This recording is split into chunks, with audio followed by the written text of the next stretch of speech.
President Cyril Ramaphosa meeting with the party's top officials. This is expected to happen this evening, and this meeting, of course, comes amid so many expectations. This is around the cabinet reshuffle, how South Africa will then get out of being greylisted, the worsening rolling blackouts, the appointment of the Minister of Electricity, among others, of course, when it comes to how he announces changes to his cabinet. Let's speak now to our political reporter, Samkele Maseko, who joins us live now. Sam, it's really been one of those meetings that, not that the others are not important, but right now you're looking at what has happened in the public domain. Has the meeting taken place yet? Well, Bongi, what we do know is that it's ordinarily ANC Mondays, and the ANC usually takes these Mondays to have their ordinary officials meeting, NWC meeting, REC meetings of RWCs, and also regional officials, provincial officials, or provincial working committees, or even the National Working Committee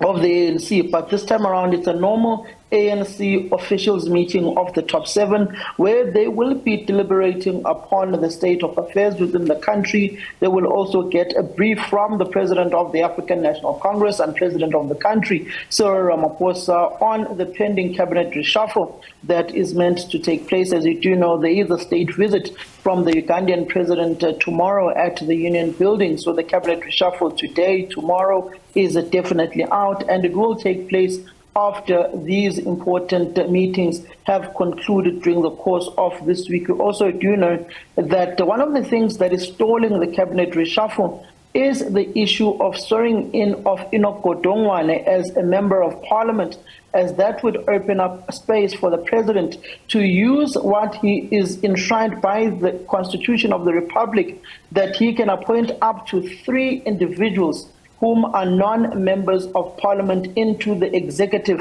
of the country. In this instance, all 3 positions are currently taken, with Enoch Godongwana occupying one as the Minister of Finance, Ibrahim Patel occupying the other as the Minister of Trade and Industry within the country, and the third one being occupied by Thembi Nkadimeng, the Deputy Minister of Cooperative Governance and Traditional Affairs. So the ANC in Parliament has to open up space for Enoch Godongwana to be sworn in as a member of parliament. One person has to resign so that Madiba can be sworn in, and then the president will have the necessary space to announce the cabinet reshuffle. And that third space of a non-member of parliament is highly speculated to be taken by the new Minister of Electricity in the country, which will be an interim ministry with the sole purpose of ending load shedding within the country. And talking about, the issues around electricity, Sam, of course, they're also going into this, given some of, what we've seen being said by Andre de Ruyter in public when it comes to the issues at Eskom, rolling blackouts, and some of what he says has been meddling, if I can even put it that way. Andre de Ruyter has been tasked by the African National Congress and challenged to retract those particular comments, or to come out with the names of those ministers, that minister and high-ranking ANC politician whom told him that you've got to let a few people eat a little bit. Those are the words of Andre de Ruyter in that interview he had with one of the television broadcasters within the country. And that tells you now that the ANC doesn't take light to those accusations by Andre de Ruyter in saying that the ANC wants a piece of the cake of those trillions of rands that will be used for the just transition program of Eskom from coal to other renewable energies and to independent power producers. That tells you that the ANC is not taking a dim light, particularly knowing that the ANC historically has been embroiled in issues of finances at Eskom, particularly around Chancellor House and that contract that was given for the boilers at Kusile and Mitupi by the company Hitachi, which the ANC's investment wing Chancellor House had shared in, which had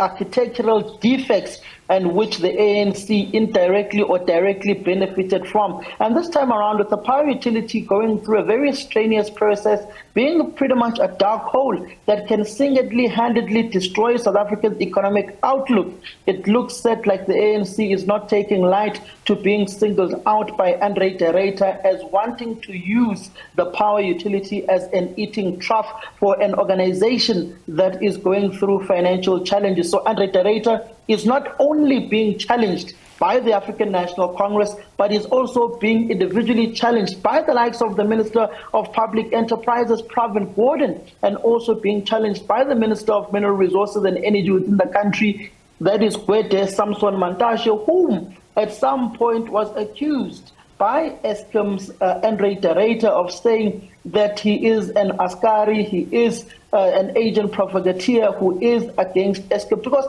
the ANC as a governing party perceives Eskom as acting as if it's an opposition. For instance, if you go to the run-up to the 2021 local government elections, the ANC had meetings with the Minister of Public Enterprises, Pravin Gordhan, who sent out a call to Eskom to ask and to speak clarity-seeking questions whether there would be any load shedding implemented on the eve of elections. Yeah. Eskom, in the words of the ANC sources that we have, said that the minister told them that there's no planned load shedding, it's all systems go, it will be smooth going towards the election. Then on the eve of the local government elections, Eskom announces load shedding, which caught the governing party on the back foot, which then comes to the comments of Andre de Ruyter in saying that you cannot have people with a 3-year, 5-year term in office making long-term projects and plans for Eskom because they are simply interested in the next election, which speaks about the politicians currently governing the country and also the governing party. And the ANC Secretary General Fikile Mbalula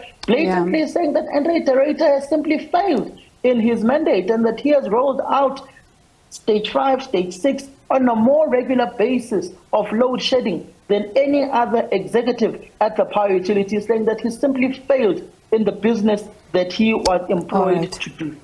Let's see then what comes out of this one, Samkele, because a number of people are waiting to see whether or not the cabinet reshuffle will be done soon and what then becomes of some of what we've seen in public happening between the ANC as well as Andre de Ruyter. Thank you so much for that. That's SABC News political reporter Samkele Maseko.